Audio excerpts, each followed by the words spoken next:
demissão. Olha, companheiro, é o seguinte, eu acho que quando você pede demissão é porque você desistiu. É quando você percebe que de fato não dá mais para você.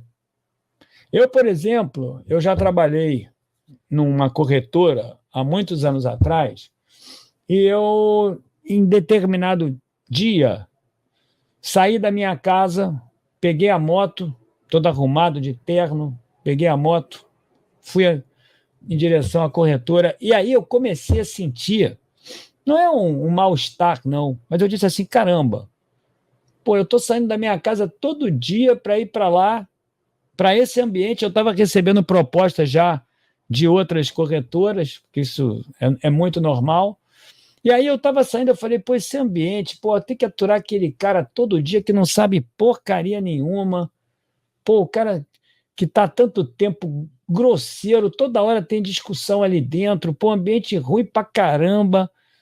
Pô, o melhor momento era quando você ia pro pregão.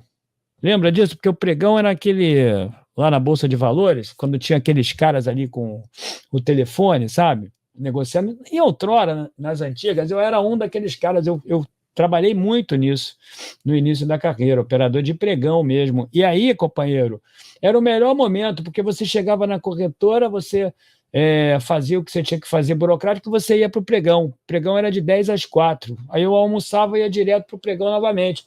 E aí, sabe o que acontecia? Eu saía e dali eu tinha que voltar. Aquela volta para lá era muito ruim. Aí teve um dia que eu cheguei e falei assim, de moto. Eu falei, peraí, pô, eu não quero ficar aqui não. Não quero não. Aí cheguei lá na corretora, parei a moto, peguei o telefone, liguei para um amigo, falei, vou almoçar com você hoje? Aí ele falou assim, o que é? Vou aceitar aquela tua proposta. Vai, então vem aqui. Fui lá, meu amigo, comentei que tinha um problema para resolver, que não ia iniciar o pregão. O cara falou, não, mas tem que iniciar. Eu falei, mas não vai dar, um problema particular. Fui lá, tal, fechei. Quando eu voltei, falei, olha, tô pegando aqui as minhas coisas, tô indo embora. E foi a melhor coisa do mundo que eu fiz, entendeu? A melhor coisa do mundo. E fui. E fui ter um outro desafio em outro lugar. Isso é muito bom. Então, quando você percebe que realmente não dá mais, é o momento que você realmente precisa deixar, é o momento que você precisa sair. E já aconteceu isso por várias vezes. Por exemplo, no próprio canal Urubucã, do Ronaldo. A mesma coisa, porque é aquele negócio, foram 2 anos ali, 2 anos. É uma relação ali de cumplicidade todo dia, até né, uma relação mais estreita, porque você está ali antes, depois da live, enfim. Teve uma hora que eu não diria até que eram divergências, porque não eram divergências, mas tinha uma hora que eu tinha uma visão e ele tinha uma outra visão, viu? Aí eu percebi que ele, para que eu continuasse lá no canal, ele estava flexibilizando a ponto de não torná-lo feliz, não torná-lo à vontade, e eu também não. Então, eu resolvi dizer a ele, Arnaldo, vou sair, você continua aí, sucesso para você e tal. Aí depois até teve um mal entendido, eu fiquei sem falar com ele um tempo. Agora eu já converso com ele, e ele sabe muito bem que eu desejo a ele todo o sucesso do mundo. E ele também sabe que eu ajudei a beça lá. Né? Ele sabe disso. Mas eu resolvi ir e aceitei um outro desafio. Falei, não vou parar de falar do Flamengo, não. Vou criar aqui o meu canal e vou começar a falar do Flamengo. A vida é assim. E eu acho, sabe, meus amigos, que o Paulo Souza ele deve estar nesse momento aí. Talvez ele realmente ache que ainda tem aquilo para mostrar. Só que o que ele está mostrando agora, aí que está. Não é, meus amigos, realmente não próprio das convicções dele, entendeu? Aí é que tá. Deixa eu ler aqui o André Bernardes, ele está aqui, coletiva foi uma baita passada de pano para o Paulo Souza. Claro que foi, o técnico chegou a culpar o fisioterapeuta e o Spindel e não assumiu o seu erro. Pois ele não assume o erro dele. Foi exatamente isso que aconteceu e foi ele que errou. O maior errado dessa história toda foi ele, independente do Diego Alves, porque eu estava contando para vocês aqui que eu estava lendo ali no canal, viu? Os comentários do canal, e eu estava ali, estava falando assim, pô, peraí, por que o cara está achando que eu estou passando pano pro Diego Alves? Pô, eu não estou desconsiderando que ele é um cara daninho. Não estou, não. Você acha que eu não sei que aquilo ali é cobra criada? Pô, aquilo ali é esperto, aquilo ali já faz isso há muito tempo. Eu sei que ele faz isso, entendeu? Eu já imagino que ele faça isso, só que não é isso. A questão é que o Paulo Souza não foi inteligente, o Paulo Souza não pensou na repercussão.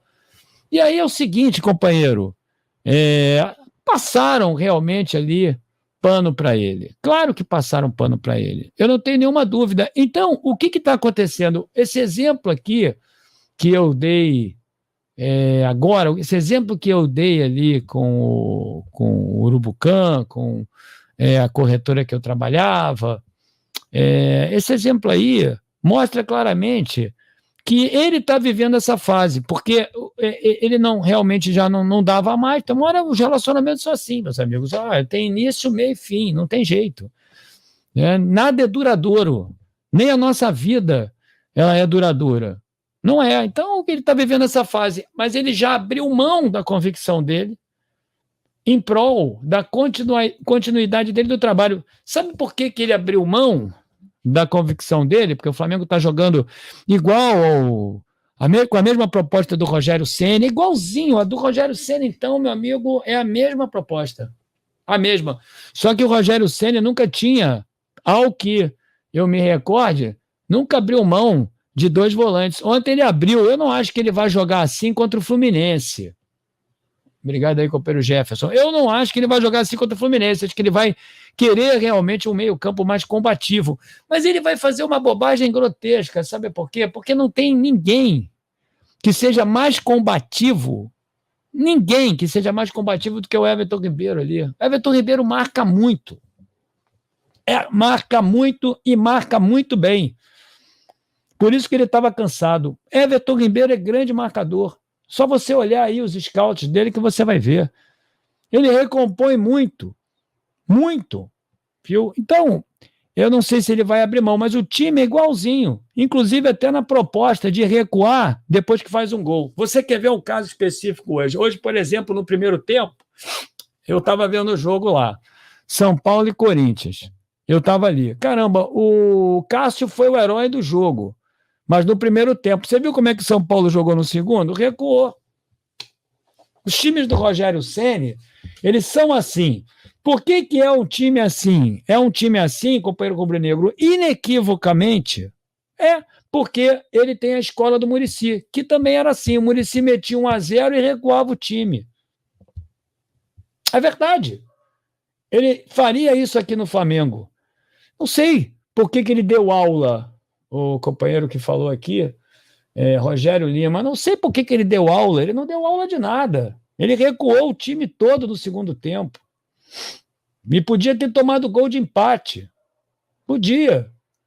Ele é a escola do Muricy, assim como eu não tenho nenhuma dúvida. O Paulo Souza tem uma influência muito grande, ninguém me falou isso, mas só pode. Se você pega ali um ícone defensivista, treinador lá em Portugal, esse cara é o Mourinho. O JJ é o oposto do Mourinho. Aí é que está a questão, entendeu? Então é o seguinte, abriu mão, não está mais feliz, porque quando você abre mão das coisas você não é feliz, e aí você tem que tomar, meu amigo, a decisão que é uma só. Você tem que tomar uma decisão de ruir, de romper o vínculo, que às vezes é dolorosa no início, dói, né? Mas, ao mesmo tempo, companheiro, você fica numa situação difícil se você não tomar essa decisão, né? O companheiro